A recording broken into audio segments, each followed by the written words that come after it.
Now joining us from Copenhagen this morning to discuss it further is former U.S. Ambassador to Denmark under the Obama administration, Rufus Gifford.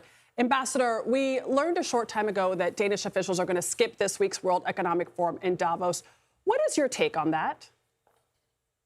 You know, I had heard that as I was traveling. I just landed in Copenhagen this morning. I don't know that I would read too much into that, honestly. I think I don't know what historically Danish leadership would have done vis-a-vis Davos, so I wouldn't read too much into that at this moment in time.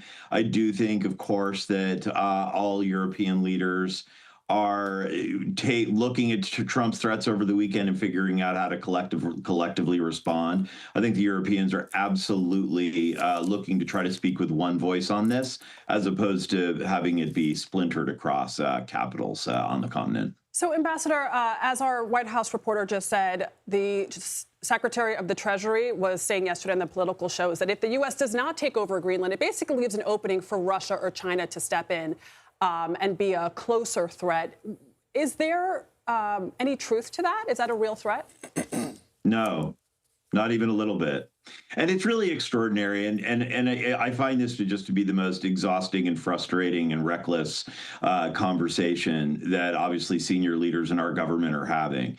There is no reason why we need to acquire, and in doing so, blowing up the best alliance the modern world has ever seen, which is NATO, is simply because of the fact that everything that we need or desire from the Arctic, from Greenland, we could get by working across the table from one of our best allies in the world, the Danes and the Greenlanders, and getting it done. Again, what Scott Bessent said yesterday misunderstands history, misunderstands NATO, certainly misunderstands friendship, alliances, all of those things that actually have made America great over the years. Ambassador, can you remind our viewers, because when people perhaps hear NATO, perhaps the way the president talks about NATO in public, he makes it seem as if it's this antiquated notion that is something, a relic of the post-World War II era. Can you just remind our viewers the Norwegian, the Danish, Greenlander commitment to the United States in the wake of 9/11 and what happened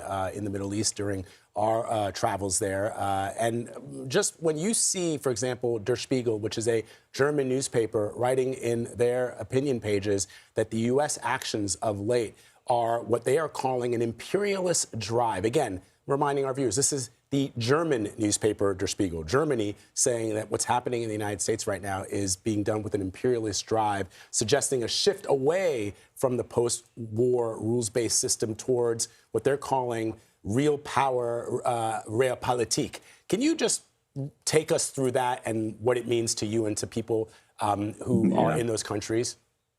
Sure. I appreciate the question. It's a big question. So I'll try to keep this very, very short, all things considered. First of all, that rules-based order that you just spoke about has kept the West peaceful and prosperous for the last 80 years. This has been an extraordinary chapter in the West in particular. An enormous amount of wealth creation, obviously extremely peaceful by historical standards. The second thing, so that is what we are fighting to protect. That is worth fighting for, as far as I'm concerned.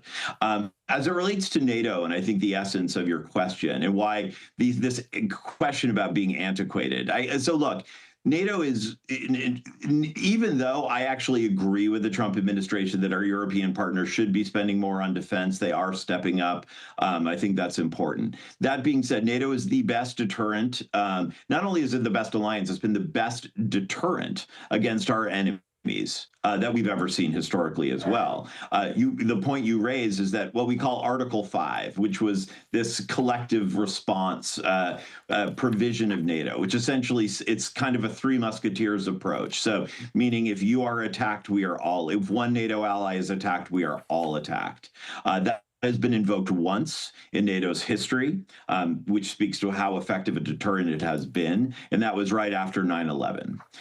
So in essence, our NATO allies came to our defense and then went into Afghanistan alongside of us. And here we are, without a doubt, the most important important country in NATO threatening to militarily or hostilely in some way take over another NATO ally, and thereby, in my mind, dealing a death blow to the alliance. And that is just very, very heartbreaking for people like me who've done what I can. And so many of us, my colleagues as well, who've done everything we can do to support this.